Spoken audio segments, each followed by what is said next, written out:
Thank you Jesus. परमेश्वर का धन्यवाद करते हैं आज के सुंदर वचन के लिए। व्यूवर्स जो आप अपनी मोबाइल स्क्रीन पर देख रहे हैं, हर बार की तरह इस बार भी आपके लिए लेकर आएंगे जबरदस्त वचन। तो चलते हैं देरी ना करते हुए वचन की ओर, लेट्स गो। परमेश्वर कहता है याजक, तुम याजक हो तो तुम अपनी भुआ के मरने पे नहीं जा सकते। तो परमेश्वर इतनी गहरी इंस्ट्रक्शंस इनको देता था, तो परमेश्वर आज भी याजकों को कहता है तुम लोगों को कि तुम अविश्वासियों के साथ तुम्हारा क्या मेलजोल। तुम उनको प्रचार करो, तुम उनके लिए प्रार्थना करो, तुम उनके लिए हेल्प करो, तुम उनको उनसे तसल्ली करो, उनको गले लगाओ, उनको प्यार करो, लेकिन उनके जैसे काम, उनके जैसे संगति, उनके जैसे बीच में रह के उनको प्रसन्न करने का प्रयत्न नहीं कर सकते तुम लोग। तो मैंने अपने आप को अलग किया। मुझे मसीह में आए शायद सिर्फ 1 साल हुआ होगा। तब मैं वचन को जल्दी समझता था। जब मुझे मालूम हुआ था कि मुझे बपतिस्मा लेना है, कि बपतिस्मा नाम की कोई चीज होती है, तो मैं अपने पास्टर को बोलता था। वो पास्टर नहीं थे, जस्ट सेवा करने वाले लोग थे। मैं बोलता था जल्दी बपतिस्मा दो। बोलते थे पास्टर देंगे, जब पास्टर इकट्ठे हो जाएंगे 20-30 लोग तो पास्टर बैप्टिज्म देंगे। तो उस पास्टर से जब मेरा बपतिस्मा हुआ, जब 20-30 लोग इकट्ठे हुए, वो भी 1-1.5 महीने बाद, जबकि मुझे जब बपतिस्मे के बारे में मालूम हुआ था, मैंने कहा था जल्दी जल्दी मुझे बपतिस्मा दे दो। और आज लोग 6-6 महीने, 1-1 साल सोचते रहते कि मैं बपतिस्मा लूं या ना लूं। क्या सोचते रहते हो कि मुझे पाप करना है, मैं अभी पाप करूंगा, मैं साफ नहीं हूं। अगर तुम्हें साफ होकर परमेश्वर के पास आना है तो उसमें परमेश्वर की क्या बड़ाई है। बाइबल कहती है वो तुम आओ, परमेश्वर तुम्हें साफ करेगा। तुम ये नहीं सोच सकते कि मैं बपतिस्मा तब लूंगा जब मैं साफ हो जाऊंगा। तुम ये नहीं सोच सकते कि जब मुझे आवाज आएगी। कौन सी आवाज? परमेश्वर तो आवाज दे चुका है बाइबल में कि तुम में से सब लोग बाप बेटा पवित्र आत्मा के नाम से बपतिस्मा ले और परमेश्वर को ग्रहण करें। अब कौन सी आवाज की उड़ीक कर रहे हो? नहीं, मैंने फलाने टाइम पे एक नाम लिया हुआ है। बाइबल कहती है जब तुमने परमेश्वर को जान लिया, पुरानी बातें बीत गई, तुमने वो लिया कि परमेश्वर को जान सको। अब जब तुमने परमेश्वर को जान लिया कि जीसस क्राइस्ट मेरा असली, ओरिजिनल, ऑथेंटिक, सच्चा परमेश्वर है, अब यीशु मसीह के पीछे आने का टाइम हो चुका है। अब परमेश्वर को फॉलो करने का टाइम हो चुका है। आमीन। लेकिन अभी भी सोचते हैं, इसका मतलब अभी भी पाप का बीज तुम में है। अभी भी तुम सोचते हो कि मुझे पाप करना है। और अगर तुम सोच ही रहे हो कि मुझे शायद पाप करना है, तो अब इसका मतलब यह है कि तुम अभी याजक नहीं हो। और अगर याजक नहीं हो, अभिषेक नहीं है, तो वैसी ब्लेसिंग्स तुम्हारी लाइफ के ऊपर नहीं है। कितने आज इन वचन को समझ रहे हैं? अभिषेक के कारण जुआ नाश होगा। अभिषेक वाला भाग यानी एक्स्ट्रा भाग,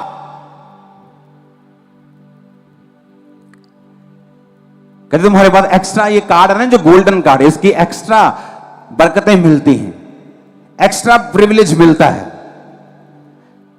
परमेश्वर ने कहा जो अभिषेक वाला भाग होगा यानी एक्स्ट्रा, मैं तुम्हें वो दूंगा, एक्स्ट्रा दूंगा लोगों से, क्योंकि तुम्हारा अभिषेक वाला भाग है। और वचन कहता है कि मरी हुई मक्खियों के कारण गंधी का तेल सड़ने और बसाने लगता है। पाप के कारण तुम्हारा अभिषेक जो है वो खत्म होने लगता है, कम होने लगता है। गलत संगति के कारण तुम्हारा अभिषेक कम होने लगता है। परमेश्वर ने कहा याजकों को कि तुम सबके साथ शादी नहीं कर सकते हो। तुम अपने ही दायरे में रह के, अपने ही कुलों में रह के किसी पवित्र के साथ शादी कर सकते हो। तुम किसी वैश्या के साथ शादी नहीं कर सकते हो। लेकिन नए नियम में वो क्या कहता है? चाहे तुम पापी हो, तुम्हारे पाप माफ हो गए। अब नए नियम में वो क्या कहता है कि तुम किसी अविश्वासी के साथ शादी नहीं कर सकते। लेकिन आज कितने विश्वासी है जो अविश्वासियों के साथ शादी करना चाहते हैं। बात यह नहीं कि वो अच्छा है या वो भला है। बात यह नहीं कि वो आज आपका फियांसे कह रहा है कि मैं चर्च में चला जाया करूंगा, मुझे कोई प्रॉब्लम नहीं। आज वो कह रहा है मैं चर्च में चला जाऊंगा, कल वो कहेगा मैं चर्च में आज नहीं जाऊंगा, जादू कर ले जो करना है। तो क्या होगा? तुम एक बंदे की आवाज पे यकीन कर रहे हो? तुम एक बंदे की आवाज के ऊपर अपना पूरा जीवन बनाना चाहते हो? तुम क्यों वो लड़ाई मोल लेना चाहते हो जो तुम्हारे लिए परमेश्वर ने नहीं रखी हुई? एक लड़ाई है जो आपकी आनी है शैतान के साथ। किसी परीक्षा में आपको पढ़ना है, परमेश्वर आपको डालेगा ताकि आपके विश्वास को परख सके, आपको आगे बढ़ा सके। एक लड़ाई है जो आप खुद मोल ले रहे हैं कि कल को वो जब वो मुकर जाएगा, मुझे नहीं जाना चर्च में, फिर आप उसके लिए प्रार्थना करवाएंगे, अपने पास्टर को भी तंग करेंगे, आप फिर पूरी ईमेल भर देंगे, आप फिर ले हैंड पे खड़े हो जाएंगे। ये वो लड़ाई है जो परमेश्वर ने नहीं सोची हुई आप करें, ये आपने खुद मोल ली है। जब आप अपने पार्टनर के साथ शादी करते हैं तो बाइबल कहती तुम एक तन होंगे। अगर एक तन है तो स्पिरिट भी एक ही है, क्योंकि आपके पार्टनर के पीछे जितनी भी स्पिरिट्स हैं वो आपकी हैं, आपकी जितनी भी स्पिरिट्स हैं वो आपके पार्टनर की हैं। तो जब आप एक अविश्वासी से शादी करते हैं, आपको यह मालूम है कि अविश्वासी होने के कारण कितने तरह के जनरेशनल कर्स, कितने तरह के जनरेशन श्राप उसकी लाइफ में रहते हैं।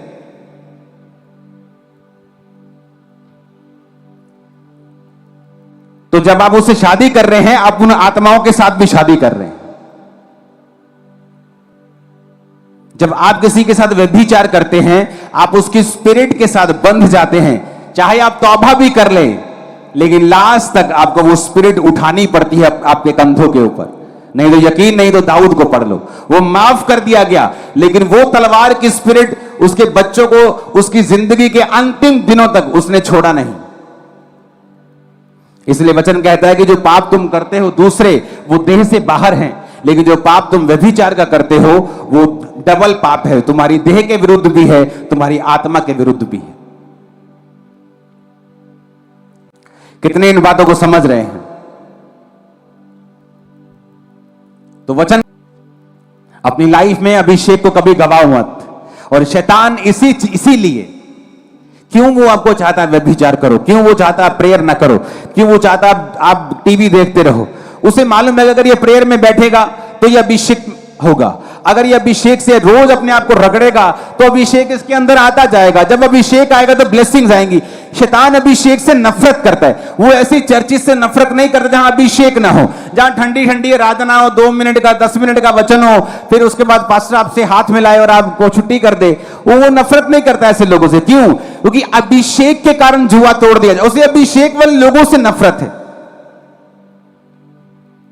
आप देखेंगे शैतान अभिषेक लोगों से नफरत क्यों करता है, ऐसी चर्चिस से नफरत क्यों करता है जहां अभिषेक के काम होते हैं, क्योंकि अभिषेक के कारण जुआ तोड़ दिया जाए। परमेश्वर का धन्यवाद करते हैं आज के सुंदर कलाम के लिए जो आपने सुना। तो व्यूवर्स, मुझे उम्मीद है कि ये वाली कलेक्शन भी आपको बेस्ट लगी होगी और आपने अपने आप को बदला होगा। तो चलते हैं, मिलते हैं नेक्स्ट वीडियो में। तब तक के लिए सबको जय मसीह।